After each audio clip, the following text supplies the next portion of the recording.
Hi dear cricket fans, subscribers and friends for Cricket Happenings. It's your host Ram here. We are in the second quarterfinals of the ICC Cricket World Cup 2011, which is now underway here at the Motera Stadium in Ahmedabad, where India, chasing Australia's score of 260 for 6, are 129 for 2 currently, with Virat Kohli 14 not out of 25 balls with no boundaries, and Gautam Gambhir 36 not out of 43 balls with 2 fours. India required around 132 runs of the remaining 24 overs.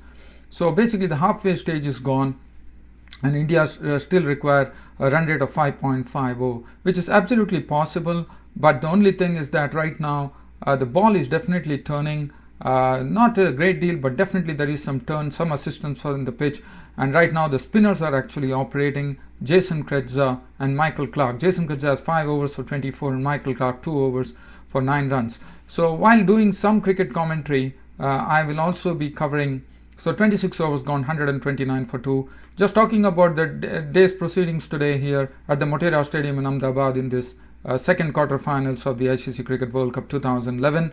Australia were the ones who won the toss and chose to bat. They made just one change, David Hussey coming in place of the all-rounder Steve Smith. And for India, it came as a real surprise for me. I don't know how you fans, friends and subscribers feel about it, but I felt that probably Yusuf Pathan should have been included. And Yusuf Pathan is such a game breaker. He can just change the game in a trice.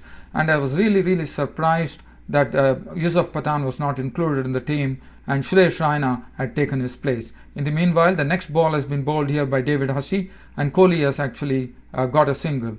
In comes Hussey once again, bowling the second delivery to Gambhir. Gambhir just pushes it across and trots across for a single. So the score has moved by 2, 131 for 2. Just talking on the proceedings here, well, the Australian innings of 260 was definitely built up by that by Ricky Ponting, the Australian captain who led the way today. Not only that, after a long time he has scored a century, and it was very good to see Ricky Ponting coming from. He curbed his natural stroke play today and played according to the demands of the game very responsibly. One of the sixes that he hit of Yuvraj Singh was a real treat to watch as he came down the track to Yuvraj Singh, and actually it is an inside out shot which was played over extra cover, which is not an easy shot in cricket, I would say, but Ricky Ponting played that stroke.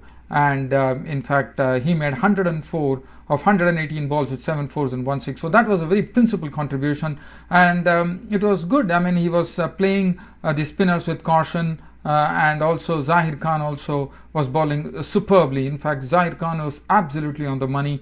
His bowling figures probably won't reflect it, but he definitely did well. 10 overs, no more than 2 for 53. And the 2 wickets that Zahir Khan took was of with slower deliveries. He actually foxed Michael Hussey, who actually was bowled by Zahir Khan for 3, and Cameron White also foxed by a slower delivery as he was caught and bowled Zahir Khan for 12 of 22 balls. The openers Shane Watson and Brad Haddin gave them a very good start, with Shane Watson hitting some crisp strokes of the bowling of Zahir Khan. And one more interesting thing which happened, Dhoni did, was actually the first over of this match was actually bowled by Ravichandran Ashwin, the off spinner. And well, he did a very good job. He actually he definitely gave runs. Watson hit him for a 6. Brad Haddin also played well, hitting a few boundaries. Brad Haddin was looking very good, and Shane Watson, as I said, was playing very crisply off the front foot as well as the back foot. But Shane Watson was done in by Ashwin. Ashwin actually lured Shane Watson into a slog sweep stroke, and Shane Watson fell for it, and he was clean bowled by Ashwin for 25 38 balls with 5 fours. So that is the first wicket, which fell at 40. After that, Brad Haddin and Ponting put up a very good partnership. They took on the score to 110, so 60 runs were put on by them. But Brad Haddin was claimed by Yuvraj Singh. Yuvraj Singh has been doing very well with the ball too in this tournament. Actually had the scalp of Brad Haddin, as Brad Haddin was caught by Suresh Raina when he tried to play a forcing stroke on the onside, and he was caught by a run off the bowling of Yuvraj Singh for 53 of 62 balls with 6 fours and 1 6. Ricky Ponting, as I told you, made 104. Michael Clarke didn't really look good. He made just 8 of 19 balls before being a victim of Yuvraj Singh when probably the pressure got on to Michael Clarke with the runs not really coming at a good clip, and Michael Clarke tried to actually Move Yuvraj Singh over the deep, and Zahir Khan in the deep made no mistake. So that was it. After that, the batting power play was taken. Ricky Ponting and David Hussey, who actually came in Steve Smith's place, actually got 44 runs out of the last power play. But David Hussey remained not out on 38 of 26 balls, 3 fours and 1 6. Mitchell Johnson was not out on 6. 260 for 6 on the board for Australia. Yes, there was definitely some purchase for the spinners. With the spinners, Harbhajan Singh bowling 10 overs, no maiden, none for 50. Munaf Patel was a bit costly as the Australian batsman definitely started going for Munaf Patel's bowling. 7 overs, none for 44. Yuvraj Singh 10 overs, no maiden, 244. Tendulkar bowled 2 overs for 9 runs, and Virat Kohli was tried in for 1 over, which went for 6 runs. And Zahir Khan, as I said, he was bowling superbly. He was really testing the batsman with his very good deliveries. 10 overs no maiden, 2 for 53 for him, and Ashwin returned figures of 10 overs no maiden, 2 for 52. As far as India were concerned, the start was very good from Virendra Sehwag and Tendulkar. They had a quiet start, I would say, wouldn't say very good, but they kept up with the run rate, with Virendra Sehwag being definitely some very good bowling plan by the Australians, with Brett Lee bowling on good areas, Sean Tate a bit sometimes a bit unpredictable, and Mitchell Johnson also bowling well. So basically they kept Sehwag quiet. They didn't give much room for Sehwag to crack in his areas, and he had 15 of 22 balls with 2 fours, and he was the first to go when Watson had him, as Sehwag was caught by Michael Hussey when he tried to go hit a short one, hook a short one, and he actually skied it, and Michael Hussey made no mistake, and he was gone. 15 of 22 balls with 2 fours. Sachin Tendulkar started playing some very good strokes, in fact leaning on to some drives, then flicking well, whipping off the wrist, and Gautam Gambhir joined him from 44 for 1 in the 9th over. They took on the score to 94. Gambhir all still there, not out on 38, and Tendulkar also reached another milestone today in this World Cup, where he reached 18,000 one-day runs, 18,000 one-day international runs in his career, which is a great feat for him. And Sachin Tendulkar carried on. He was playing very well, and he was not looking in any bother. But then Sean Tate had Tendulkar nicking one from him into the wicketkeeper's hands. Had he took the catch, he was gone for 53 of 68 balls with 7 fours.